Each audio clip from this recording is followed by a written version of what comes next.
उर्वशी और पुरूरवा की प्रेम कथा बहुत समय पहले स्वर्गलोक की अप्सरा उर्वशी अपनी अद्भुत सुंदरता और नृत्य कला के लिए प्रसिद्ध थी। देवता भी उसकी कला के प्रशंसक थे। एक बार किसी कारणवश उर्वशी स्वर्गलोक से धरती पर आ गई।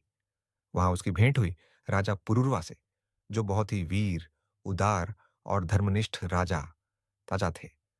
जब पहली बार उर्वशी ने पुरूरवा को देखा, तो उनके शौर्य और व्यक्तित्व से प्रभावित होकर उनका हृदय प्रेम से भर गया।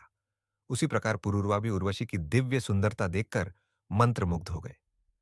धीरे धीरे दोनों एक दूसरे के प्रेम में डूब गए।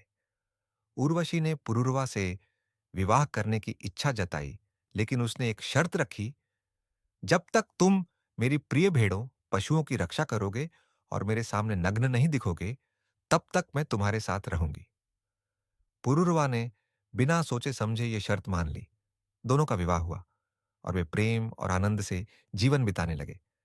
लेकिन देवताओं को यह पसंद नहीं आया कि एक अप्सरा स्वर्ग छोड़कर धरती पर मानव के साथ रह रही है। इंद्र ने गंधर्वों को भेजा। एक रात गंधर्वों ने उर्वशी की प्रिय भेड़ों को चुरा लिया। भेड़ों की आवाज सुनकर पुरूरवा घबराए और नग्न अवस्था में ही उन्हें बचाने दौड़ पड़े।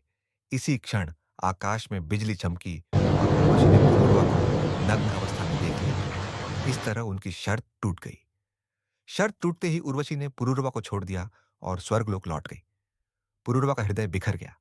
वे उसके बिना जी न सके और उर्वशी को पाने के लिए इधर उधर भटकते रहे। आखिरकार कई वर्षों बाद उन्हें उर्वशी का दर्शन हुआ, लेकिन अब वह वापस साथ नहीं आ सकती थी, क्योंकि अप्सराएं स्थायी रूप से धरती पर नहीं रह सकती। यद्यपि दोनों का मिलन स्थायी न हो सका, फिर भी उनका प्रेम अमर हो गया।